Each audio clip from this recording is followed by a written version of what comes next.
Podruqamın xəyanəti. Bugün makiyaj edən dostumun xəyanətindən danışacağım. Dostum dediyimə baxmayın, çox yaxın rəfiqə idi. Bir gün mənim ad günüm idi. Mən də bu qıza həm makiyaj edib həm danışmaq çox çətin imiş bu arada, insanımdır. Bu podruqam da mənim bacım kimi olduğuna görə mən demişdim ki, başlanğıcda sən olmalısan onsdakı. Nəysə, bu geyinib keçinib eləyib və mənə zəng eləyir. Deyir ki, bəs mən gələ bilmirəm çünki mənim atam evdədir. Mənim atam da icazə vermir. Amma mənə dünən demişdi ki, mənim atamın iş günüdür də bugün.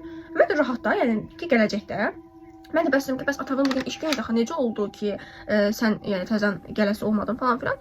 Nəysə mənə dedi ki, vallahi mən də bilmirəm, birdən-birə ata gəldi və icazə vermir. Əyimdir, geymişəm, hədiyyən də əlimdədir. Mən gələ bilmirəm. Dedim, xahiş edirəm, İkna ilə gəldi, yəni sənsiz bu ad günü keçməz. Və dedi ki, narahat olma, mən İkna eləyəcəm, bir şeylər çalışacağam da. Dedim, hə, nəyimsən elə gəl də, yəni bir sözlə. Həqiqətən gözlərim dolurdu da. Nəysə mənə bir saat keçdi, yazdı ki, bəs mən gələ bilmirəm, ata nə qədər İkna etsəm də qoymur. Mən də otağa keçsəm, ağlayıb zırıldayıram. Və yəni zırıldayır da, həqiqətən ağlayırdı, səsi gəlirdi. Mən də üşüd dözə bilmədim, anasına zəng elədim. Dedim ki, bəs xahiş eləyirəm, icazə verin, gəlsin də, bəs qızla bunu çəkilsin çalışıb. Hə, gəlsin. O da dedi ki, yox, necə yəni, atası elə deyir ki, bugün atasının iş günüdür. Dəlil oldum mən də. Dedim, nə? Bəs mənə deyir ki, mən gələ bilmirəm, ağlayıram falan falan. Yox, deyir, aşağıda kimsə də görüşüb.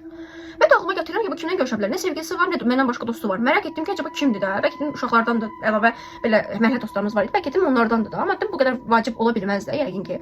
Nəsə qıza zəng etdim, dedim ki, bəs sən hardasan, nə edirsən? Dedi ki, bəs otaqdayım, ağlayıram. Mən dedim ki, zəmin olmasa mən sənə görüntü yığacam, götür. Götürmədi. Hardasa 10-15 dəqiqədən sonra mənə təzədən zəng elədi, dedi ki, bəs mən sevgilimlə görüşmüşəm, gələ bilməyəcəm falan filan. Mən də şoka düşdüm ki, nə sevgili? Nəsə oldu burada? Dedim, nə sevgili? Axı sən sevgilin yoxdur. Dedi, eksimlə barışmışam. Eksi də buna xəyanət eləmişdi. Ha, yəni xəyanətin üstünə onu getdisə, mənim gözümə yəni düşdü də o qız. Amma yenə də onu çox istəyirdim və ona şans verməyi düşünürəm. Biz çox birimizə şans verdik. Yəni mal kimi bir dostluq yaşadıq da. Hə, nəysə, mən ona dedim ki, bəs sən niyə belə bir hərəkət elədin mənim ən özəl günümdə? Axı o sənə xəyanət eləmişdi də. Dedi ki, mən həyatımla bağlı qərarları sən verə bilmərsən. Mən aqressiv danışıb qəlbimi qırdı da. Ondan sonra dedi ki, bəs mən öz həyatımla bağlı qərarlar vermişəm. Xahiş edirəm mənim qərarlarıma sayğı duy və mənim ad günümə gəlmədi sırf oğlanla görüşmək üçün.